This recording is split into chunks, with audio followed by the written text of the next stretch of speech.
സുഹൃത്തുക്കളെ നമസ്കാരം. ഇന്ന് ഞാൻ കണ്ടൊരു അടിപൊളി വീഡിയോ ആണ് നിങ്ങളിലേക്ക് എത്തിക്കാൻ വേണ്ടിയിട്ട് ഞാൻ വന്നിരിക്കുന്നത്. എന്താണെന്ന് വെച്ച് കഴിഞ്ഞാൽ നമ്മുടെ എല്ലാവരുടെയും മലയാളത്തിൻ്റെ നടന വിസ്മയം, നമ്മുടെ എല്ലാവരുടെയും സ്വന്തം, നമ്മുടെ എല്ലാവരുടെയും മുത്ത് ലാലേട്ടൻ്റെ ഒരു മനോഹരമായൊരു വീഡിയോ. അതായത് കുട്ടികൾക്ക് വേണ്ടിയിട്ട് മീശയും പിരിച്ച ഒരു ഖദർ വേഷത്തിലാണ് ലാലേട്ടൻ കലോത്സവ നഗരിയായിട്ടുള്ള അല്ലെങ്കിൽ കലോത്സവ നഗരിയിലേക്ക് എത്തിയത്. തൃശ്ശൂർ നടക്കുന്ന ആ കലോത്സവത്തിൻ്റെ ആ ഒരു വിജയികൾക്ക് സമ്മാനം നൽകാനായിട്ടാണ് ലാലേട്ടൻ അവിടെ എത്തിയതെന്നാണ് ഞാൻ മനസ്സിലാക്കുന്ന ഒരു വീഡിയോ ഞാൻ കണ്ടപ്പോൾ. ആ ഒരു വീഡിയോയിൽ അല്ലെങ്കിൽ ലാലേട്ടൻ ഏത് വേഷം ധരിച്ച് വരണമെന്ന് പലരോടും ചോദിക്കുമ്പോൾ പലരും പറഞ്ഞത് ലാലേട്ടൻ വെള്ളമുണ്ടും ഖദറുമൊക്കെ ധരിച്ച് വരണം, അല്ലെ ലാലേട്ടൻ കൂളിംഗ് ഗ്ലാസ് വെച്ച് മീശ പിരിച്ച് വരണം എന്നൊക്കെയാണ് പലരും പറഞ്ഞത്. വി ശിവൻകുട്ടി എന്ന് പറയുന്ന വിദ്യാഭ്യാസ വകുപ്പ് മന്ത്രിയും പറഞ്ഞത് ഇത് തന്നെയാണ്, ഖദർ ധരിച്ചുകൊണ്ട് ലാലേട്ടൻ ആ വേദിയിലേക്ക് വരണം എന്നാണ്.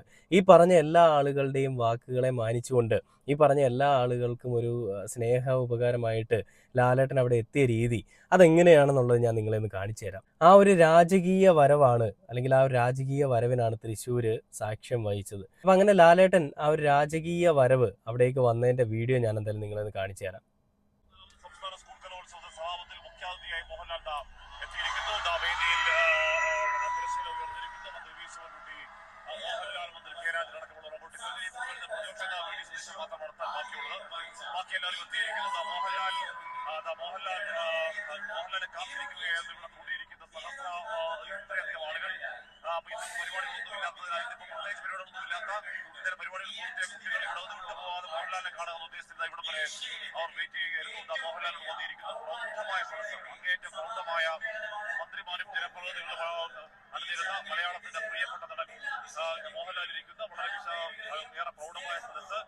ഇന്ന് രാവിലെ മുതൽ തന്നെ മോഹൻലാൽ ഇടുന്ന വസ്ത്രം ഏതാണ് എന്നതിനെ ചൊല്ലി ഇവിടെ ചില ചോദ്യങ്ങളും ചില കൺഫ്യൂഷനും ഒക്കെ ഉണ്ടായിരുന്നു. കുട്ടികൾ അങ്ങോട്ടും ഇങ്ങോട്ടും ചോദിക്കുന്നത് മോഹൻലാൽ കറുത്ത ഉടുപ്പും വൈറ്റ് മുണ്ട് വിടുമോ എന്നൊക്കെ ചോദിക്കുന്നുണ്ടായിരുന്നു. പക്ഷേ നല്ല വെള്ള ഒക്കെ ഇട്ട് അങ്ങനെ ഒന്ന് മോഹൻലാൽ വന്നിരിക്കുകയാണ്.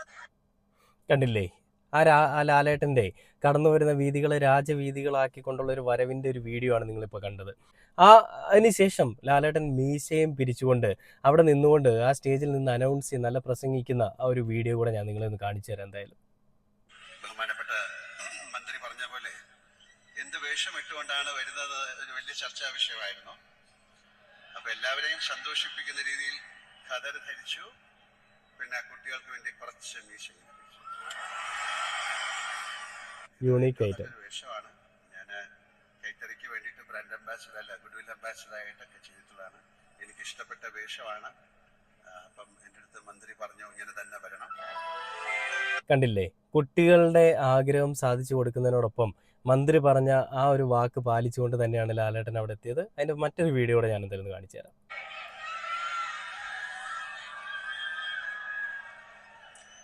തൃശ്ശൂരിലെ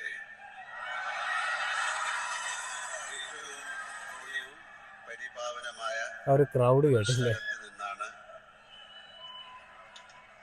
ഏഷ്യയിലെ ഏറ്റവും വലിയ കലോത്സവമായ ഈ യുവജനോത്സവത്തിന്റെ കുട്ടികളോടും മറ്റുള്ളവരോടും ഞാൻ സംസാരിക്കുക എന്ന് പറയുന്നത് എൻ്റെ ഏറ്റവും വലിയൊരു ഭാഗ്യമായിട്ട് കരുതുന്നു, ഒരു പുണ്യമായിട്ട് കരുതുന്നു. അതിന് ഇടവരുത്തി തന്ന വടക്കം നാഥനെ ഓർത്തുകൊണ്ട് അദ്ദേഹത്തെ സ്മരിച്ചുകൊണ്ട് ഞാൻ നിങ്ങളോട് സംസാരിക്കാം. നമഃശിവായ.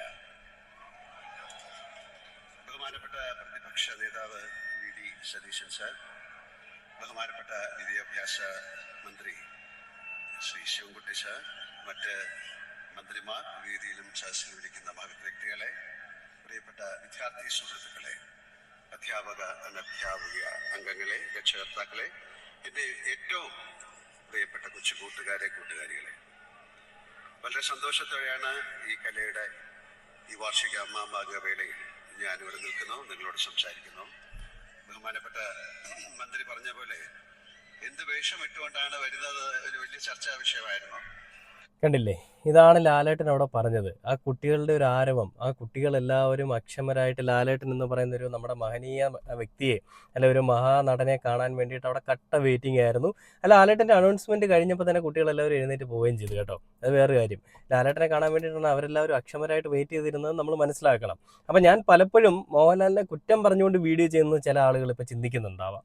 ഞാൻ ഒരിക്കലും മോഹൻലാൽ എന്ന് പറയുന്നൊരു വ്യക്തിയെ കുറ്റം പറഞ്ഞുകൊണ്ടല്ല വീഡിയോ ചെയ്യുന്നത്. അയാളുടെ നിലപാടുകളെയും അയാൾ ചില സമയങ്ങളിൽ എടുക്കുന്ന കിട്ടുന്ന ഈ പറയുന്ന സൈലൻസിനെയും ഒക്കെയാണ് ഞാൻ കുറ്റപ്പെടുത്തിയിട്ടുള്ളത്. അതായത് മമ്മൂക്കയുടെ വിഷയങ്ങളിലും മറ്റ് സമാന വിഷയങ്ങളിലുമൊക്കെ അദ്ദേഹം ഒരു എന്താ പറയുക, ഒന്നും മിണ്ടാതെ നിശബ്ദനായിട്ടിരിക്കുന്ന അങ്ങനെയുള്ള സിറ്റുവേഷൻസ് അല്ലെങ്കിൽ അങ്ങനെയുള്ള കാര്യങ്ങളെ പറ്റി എനിക്ക് നല്ല എതിർപ്പുണ്ടായിരുന്നു. അതിനെപ്പറ്റി ഞാൻ എതിർത്ത് തന്നെ സംസാരിച്ചിട്ടുണ്ട്. അല്ലാതെ അത് മറച്ചു വെച്ചുകൊണ്ട് ലാലേട്ടൻ വലിയ സംഭവമാണെന്നൊന്നും ഞാൻ പറയാൻ ശ്രമിച്ചിട്ടില്ല. മോഹൻലാലിൻ്റെ ഭാഗത്ത് തെറ്റുണ്ടെങ്കിൽ തെറ്റുണ്ടെന്ന് തന്നെ പറയും, ശരിയുണ്ടെങ്കിൽ ശരിയുണ്ടെന്നും പറയും. അപ്പോൾ ചെറിയൊരു സംഘിച്ചായുള്ള ഒരു മനുഷ്യനാണ് മോഹൻലാൽ, അതെല്ലാവർക്കും അറിയാം. അത് തന്നെ ഞാനും പറഞ്ഞിട്ടുള്ളൂ. അല്ലാതെ ആരും പറയാത്ത കാര്യങ്ങൾ കണ്ടുപിടിച്ചൊന്നും ഞാൻ പറഞ്ഞിട്ടില്ല.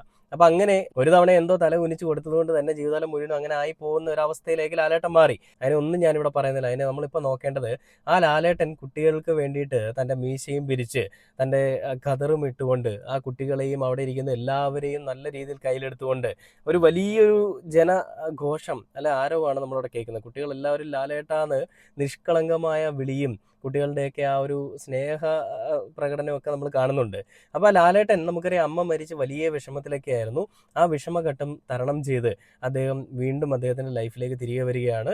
അങ്ങനെ തിരികെ വന്ന സമയത്ത് അദ്ദേഹത്തിന് കിട്ടിയൊരു ഫസ്റ്റ് സ്റ്റേജാണെന്ന് ഞാൻ മനസ്സിലാക്കുന്ന ഈ ഒരു വേദി, അതും വടക്കുന്നാഥൻ്റെ മണ്ണിൽ. അവിടെ പോയി അദ്ദേഹം വടക്കുന്നാഥനെ മനസ്സിൽ ധ്യാനിച്ചുകൊണ്ട് ഓം നമഃശിവായൊക്കെ പറഞ്ഞുകൊണ്ടാണ് അദ്ദേഹം പ്രസംഗം തന്നെ തുടങ്ങുന്നത്. എന്തെങ്ങനെ എവിടെ പറയണമെന്ന് നല്ല ബോധ്യം ലാലേട്ടനും ഇപ്പോൾ ആയിട്ടുണ്ട്. മമ്മൂക്കയുടെ വീഡിയോ ഒക്കെ നമ്മൾ കഴിഞ്ഞ ദിവസം കണ്ടതാണ്. ലാലേട്ടനും മമ്മൂക്കയൊന്നും ഒരിക്കലും ഒരു പ്രായമായി പോകുന്ന ഒരു വ്യക്തിത്വങ്ങളല്ല എന്നാണ് ഞാൻ മനസ്സിലാക്കുന്നത്. രണ്ടുപേരും ഒരു ത്രാസിൽ വെച്ച് കഴിഞ്ഞാൽ രണ്ടും ഇങ്ങനെ ഈക്വലായിട്ട് നിൽക്കും, ബാലൻസ് ചെയ്ത് നിൽക്കും. ഒരിക്കലും ഒന്ന് മുകളിലേക്കോ ഒന്ന് താഴേക്കോ പോകുന്ന ഒരു രീതി ഉണ്ടാവില്ല. കാരണം രണ്ടുപേരും പകരക്കാരില്ലാത്ത നടന്മാരാണ്. പക്ഷേ ചില ആളുകളാണ് ഇവരെ രണ്ടുപേരെയും തമ്മിൽ അടുപ്പിക്കാനും രണ്ടുപേർക്കും ഇടയിൽ ഒരു മാർക്കറ്റ് ഉണ്ടാക്കാൻ ശ്രമിക്കുന്നത്. മോഹൻലാൽ ഇങ്ങനെയാണ്, മമ്മൂട്ടി ഇങ്ങനെയാണ്, രണ്ടുപേരുടെ ജീവിതചര്യ ഇങ്ങനെയാണെന്ന് പറയും. ശരി തന്നെയാണ്. മോഹൻലാൽ ഡിഫറെൻ്റ് ആളാണ്, മമ്മൂക്ക ഡിഫറെൻ്റ് ആളാണ്. രണ്ടുപേരുടെ ജീവിതചര്യകൾ വേറെയാണ്.